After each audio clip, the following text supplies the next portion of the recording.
Hi everyone, this is Nikki Rowland and today I have a layout for Hip Kit Club.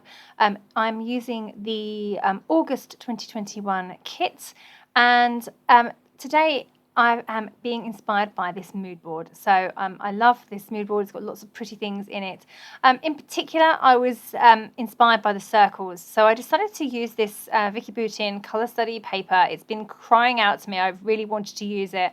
And I decided to go for all the colours because there's lots of colours in the mood board and there's a whole bunch of like paint tins and they have lots of colours in. So I thought I'd use all the colours and be inspired mostly by the circles on the mood board today. Also, there's a distressed look on the mood board and that worked well with this paper because the paper itself has a distressed feel to it, and I'm going to distress the edges of all of them as well. So yeah, that is basically how I was inspired by the mood board today. Mostly circles. That's mostly what has inspired me. Okay, so you can see that I have cut out the big circle from the Vicki Boutin paper. And I have, I've also cut all the segments apart as well. And I'm now just spending some time distressing the edges of all of those. And then I need to figure out how I'm going to arrange them onto the page.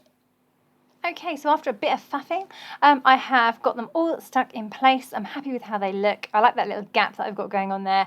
And I've also added machine stitching around the middle of the layout. Now that is to, one, hold those in place, and two, to go along with the same lines that's on those wedges. But my machine stitching is not perfect. So I end up actually covering most of it up. And to be honest, that is no bad thing. Okay, so I have my lovely wedges all in place. Love how bright and colourful this is already looking.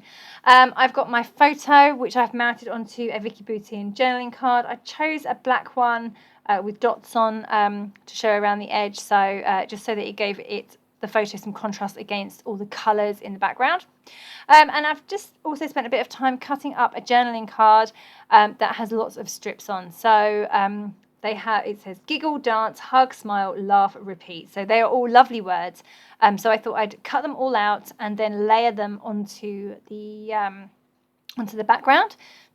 So yeah, it's very bright and colourful. So question is, what do I now do with this layout? Because how many embellishments can I fit on this page when there's so much going on already? So I really loved these wooden, I think they were Prima, these wooden flowers. They're kind of like laser cut, I guess. They're really lovely. And actually, once I pulled one out, I was like, I love them. So I'm going to use all three. And actually, that worked so well because it goes with the mood board as well, for a start. But also because it just gave that separation between the colourful background and the photo as well. So it kind of gave me a little cluster area to put my photo on. So I'm really pleased that they were in the kit. I really love them. They were really lovely. I wouldn't normally gravitate towards things that are kind of craft coloured, but actually these I really liked. So they were great to work with. So they look brilliant over their colours. So yeah, I've layered literally all three of them onto the colourful background, and then I've got my photo stuck on top. I've also put in some other flowers from the Amy Tangerine thickers. So I've got some foam flowers top left of my photo, and then I'm going to add some chipboard ones to the right of the photo as well. And now, as well as those big flowers and the banners that I cut from one of the journaling cards, now I can start adding lots of other things to this layout. So I'm going to need to keep my embellishments fairly small, and of course I'm going to have to embellish colour on colour because this layout is crying out for that. So I actually really loved the gold arrows that were on Vicki Boutin sticker sheet because this layout now looks like kind of like a wheel, and it looks like it has movement and motion because of the stripes, the lines on the pieces. And my photo is my little girl and another little girl jumping, bouncing on the trampoline, and their hair is both everywhere. So the photo really has a lot of motion in it as well. So I just like the idea of this kind of wheel almost spinning round and round and round, a bit like they were doing. And the arrows, I think, help with that, help create that extra movement and motion. Okay, so still carrying on here with putting all the embellishments on. So I've pulled out lots of little bits and pieces. So I've got lots of little foam flowers. I've got stickers from the sticker sheet. I've got the word wild from the Simple Stories, from the Amy Tan stickers. I've got little bits and pieces from Simple Stories. So I've got like a lime wedge, I've got flowers, I've got hearts and sunglasses. Anything that kind of goes colour on colour really is kind of what I was aiming for.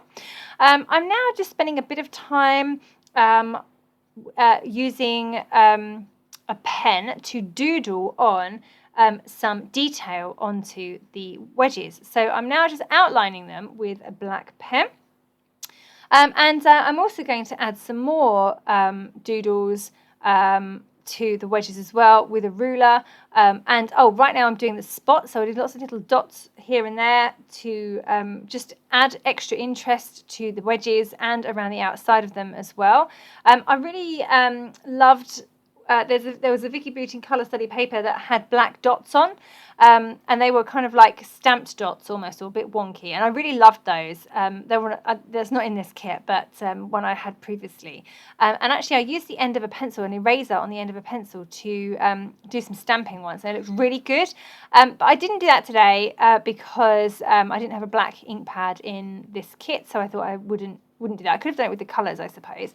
But I decided to replicate that idea with the doodling. So that's what I've done there. Okay, so I'm continuing to add bits and pieces. So I'm looking for anything small, and I'm looking for anything that's in the correct colourways, of course. So just, spending a bit of time putting those in place. I'm really using circles a lot for this layout, inspired by the Moodboard. So anything that's circular, I'm adding as well. I particularly love the little gems by Prima. They are so gorgeous. I've added those in a few different places on the layout too. I need to add my title, and I want to call this layout Bounce because that's what they are doing. So I'm now going to spend a bit of time fiddling around with where my title is going to go. I can't quite get it right. I'm not happy with it. I liked the gap in the wedges, but by putting a title there, that closes that gap in, and it just doesn't look right because you end up with this trapped white space. So that perfect place for my title doesn't work because of that, and I spend a little bit of time reaching that conclusion. So this word bounce has been in multiple places by the time I actually settle on somewhere for it to go. So I'm thinking at the moment, can I live with it there? But no, it just doesn't look right. You also lose the B in the green colour of the green wedge as well. So we're going to move it all again over to this side here. So it's not ideal because it's not in the green section. It's in a greeny yellow section. It does kind of work just about. It's a little bit squished in there, so I'm just going to move it up a little bit further. That is where my title stays. So eventually I think I'll move it over slightly more to the right a bit more in a minute. There we go. I just wasn't happy with wherever I put it. It just didn't quite look right. Anyway, this is where it stays now. So it's going to settle there and stay there. And I think it just about works. It would have been better in that gap over on the right-hand side. But because of the actual gap in the wedges, it just didn't look right. So I'm going to just add in some more doodle lines now. So I was thinking I might actually draw myself in another wedge. Excuse me. With a pen. So I drew it in pencil first and it just didn't look right. So I'm glad I did draw it in pencil first, because once you've drawn in pen you can't rub it out, of course. So I'm just going around now, extending the lines from every wedge with my ruler and pen. That's looking pretty good. I'm pretty happy with how that's looking. Just finishes it off a little bit, gives it a bit of something extra. So now I am just going to add in those last little bits and make sure everything is stuck in place. I also need to handwrite in my journaling, and I'm going to use that little gap between the wedges to put that in. So to finish things off, I'm now just going to add some splatters. So I'm just using the ink pads that came in the kit, the August colour kit. So I'm going to use the orange one, not the orange one, the yellow one and the pink one, and splatter those just with some water over those areas. And I created orange by mixing the two together. Yeah, I think I'm pretty much done, apart from I'm just going to add some spots of black using an ink, and I'm just putting them in that area, bottom right there, just blotting those off because they do tend to bleed into the papers, so just blotting them off to make sure to take out any excess, and that is me done. I love this layout. It's really colourful and bright and fun, and does reflect movement in the photo, which I really love. So yeah, thank you very much for joining me today. I hope you have enjoyed this layout and seeing it come together. Don't forget that if you are a Hip Kit Club subscriber, you get the main kit at a reduced price, 15% discount off all add-on kits, and access to exclusive subscriber cut files. So lots of reasons to subscribe. Thank you very much for joining me. That was Nikki Rowland for Hip Kit Club.